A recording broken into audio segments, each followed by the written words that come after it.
Magandang gabi sa inyong lahat mga kapar. So ito ay Bonifacio Day Urban Night Ride session natin. As you can see, we started in Taft Avenue. This is Taft Avenue, United Nations Avenue. Ganyan, Taft Avenue sa may munisipyo ng Maynila, sa may right side. Of course, this is rush hour. This is Saturday, Bonifacio Day, at this is 6 p.m. no? 6 p.m. rush hour. Pero as you can see, wala namang nagrarally sa mga area na to.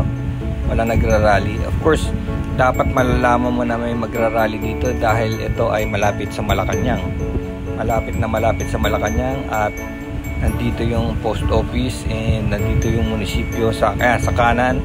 Nandiyan na yung Luneta and the munisipyo of Manila, and sa may kantoron bandaron nandun yung Metropolitan Theater, no? So yan, chill lang tayo, kaya lang medyo na bad trip ako dyan kasi pagbalik ko sa parking ng aking motor ay may nagpipintura pala sa may taas sa building, sa may building itself. Yung pader ng building pinipinturahan, kaya nagkaroon ng mga dots yung motor na kulay puti, nagkaroon ng polka dots. Kaya buti na lang, alam ko naman na ang ginamit ng pintura ay latex o yung tinatawag na masonry paint, pang bato. Kaya alam ko washable yun. Medyo mahigpit lang pero washable, no? Imagine ang trauma mo no, kung hindi mo alam na washable yung pintura. At saka iba rin ang kwento siguro nun kung ang motor ay napakamahal, no? Let's say Kawasaki H2R, yung milyon ng halaga, tapos napinturahan ng ganun. Siguro galit na galit ka, no? Humingi ka ng compensation doon sa may-ari ng building. Pero hindi ko na ginawa yon dahil hindi naman ako maselan sa motor, tsaka alam ko naman na matatanggal ko. Actually, nandiyan yung pintura sa may tank niya. Kung titignan nyo, ayun, no? May mga dots na maliliit. So yung buong tank, yung buong upuan, yung buong auxiliary box na puno ng polka dots na pintura, no? Maring hindi sinasadya kasi alam niyo yun, maring nagpintura sila sa kabilang side ng building tapos hinangin kasi masyadong mataas, no? Hinangin, napunta ron sa motor ko kasi parang delikado kang sadyain mo yan kasi katabi ng motor ko yung mga luxury cars. So kung naapektuhan ako, sigurado naapektuhan din yung mga kotse na yun, no? So ako hindi na ako nag-complain dahil din okay lang. Actually, the moment na ine-edit ko to, napunasan ko na, no? It took me about 30 minutes para punasan siya kasi medyo kumapit siya sa paint, no? Alam mo yun, parang may nakadikit na surot ba, ayaw bumitaw yung pintura dun sa motor, no? Pero the moment na nag-start na siya na matanggal, so yung sa may mismong paint, sa may mismong panel ng bike, okay lang. Yung sa upuan, ang medyo mahirap kasi may mga pores yung leather ng upuan, kaya doon nagtagal ako talaga. So okay lang, everything's good. So eto na, nandito na tayo sa may bandang UST, maandar. So wala naman actually sobrang bottleneck, kundi yung mga traffic lights lang. This is around 6:30 na, no, ng gabi. So makulay ang langit, wala pa ring ulan. So Aurora Boulevard sa may Espanya, sa may UST area yan. Tapos patungo tayong Welcome Rotonda. So tinawag ko lang Welcome Rotonda yan kasi parang yan na yung boundary ng Quezon City to at Maynila, no? So yan ang boundary. Pag pumasok ka dyan, papasok ka na sa kabilang bayan, no? Kaya may welcome sign. So yan, dire-diretso lang tayo dyan. Tapos eto, lumiko na tayo sa may E. Rodriguez area na to. Dun sa may area ng Trinity, St. Joseph College, and Makati Med, no? St. Luke's Medical Center. So itong area na to, ayan. Actually, kung napapasin nyo, no, wala masyadong Christmas decor, no? Wala masyadong Christmas decor, December na, no? So, hindi na natin mabiblame ang mga taong bayan kung bakit nagkaganyan. Hirap tayo ngayon. Hirap tayo lahat. Araw-araw pahirap ng pahirap. No, ngayon may dadagdag na naman sa kuryente. At sa tubig dahil tumaas ang dolyar, no? So malalaki ang ano. May nakita nga po sa Facebook, bakit daw yung mga yung sa kuryente, no? Yung sa kuryente, nag-a-announce yun araw-araw sa Facebook para saya. Ang saya-saya daw nung ano, sabi niya, balita po, madadagdagan tayo ng 85 pesos ngayong buwan na to, ganyan. Tapos nakangiti, masayang-masaya, no? So nakaka-creepy, no? Kung naghihirap tayo tapos may masayang-masaya, no? So ewan ko, nagkaganon. Pero tiis-tiis lang, wala man tayo magagawa. Wala namang nanalo sa tiis, di ba? Ika nga nila, meron bang nagtagumpay laban sa tiis? Magtiis ka lang.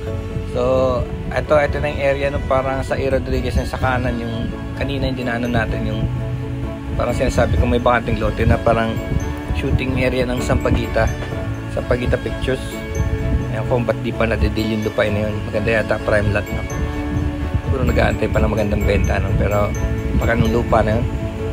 So yan, tuloy-tuloy tayo, wala pa rin traffic. Bali, nagkaroon lang ng medyo konting traffic bandang Cubao area na, Cubao, Aurora, ganon. So dito wala, dire-diretso lang. Dito na yung mga, meron tayong cross streets dito na Banawe ang tawag, no? Banawe, kung saan bumibili ng mga pyesa ng mga sasakyan. Pagka hard to find yung mga pyesa, dito ka pupunta, no? Banawe or Caloocan, maraming pyesa ron, o kaya Bangkal, no? Bangkal, Makati, sa Medelay doon, Magallanes doon, maraming pyesa ron, mga chop. So yun mga area ng mga pyesa, nadaanan ko na rin yun sa may Bangkal. Nakatakot lang, no? May mga ganong business, no? Saan ba talaga galing yung mga yun, no? Yung ba yung imported ba talaga o ano, chinap-chap as dinil. Kaya katakot din pag may ganong business. Dapat talaga natin tignan din kung meron bang import permit yung mga yun o nanyanyap-chap sila ng mga sasakyan na nakukuha nila. Kasi pag may nakuha raw sila sasakyan sa mga kali-kali, wala pang 2 oras, wala na siya, pira-piraso na eh. Mabilis siya nawawala. So anyway, andito, asan na ba tayo? Ito, sa ano pa rin, E-Road, kasi malapit na tayo magpunta sa Cubao eh. Cubao. So yan, tumatakbo naman ang ating ano, yan ang ating bayang Pilipinas. Smooth, dami ilaw, magandang kalye, no? So yan, namin nyo ang ganda ng night ride. So asa na ba tayo? Oo, ito na yung area ng ano, Tomas Morato. May cross na Tomas Morato. Yan yung kalye sa kanto na yun, may building Tomas Morato yan. So ayan na, malapit na tayo mag-Cubao. Ilang ano na lang, siguro kalahating kilometro na lang, Cubao na, no? So sa motor kasi nakakasingit, ano, pero makikita nyo medyo may bottleneck sa ibang area, no? Kaya lang yung motor kasi pwede sumingit. Okay, dati may ano rito eh, may sikat na sauna rito eh. Ewan ko, nandito pa. Yung tinatawag nilang Happy. Sikat yun eh, tagal na, 90s ganun. Tapos meron pang branch yun sa may Delta, nabalitaan ko lang. Tapos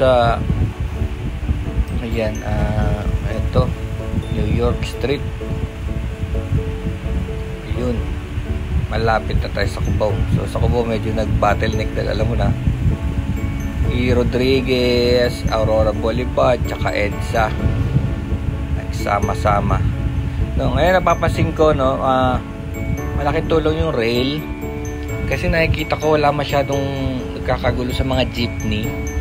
Dati kasi nung mapasok ako dito sa may Cubao, wala pang rail eh, wala pa yung rail, light rail.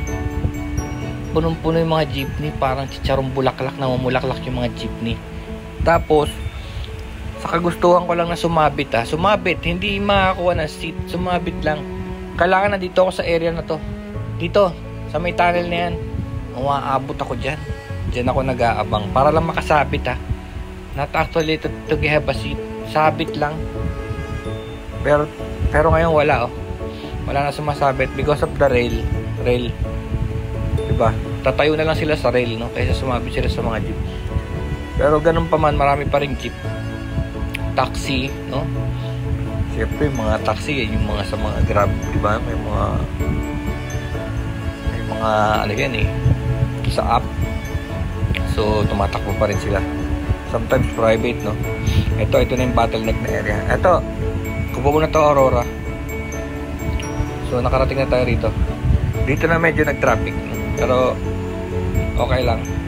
Dito may konting Christmas lights sa Aurora na to. Dito sa area na to.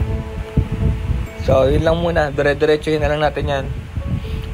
Tapos, yun, labas natin sa may Marikina, Katipunan.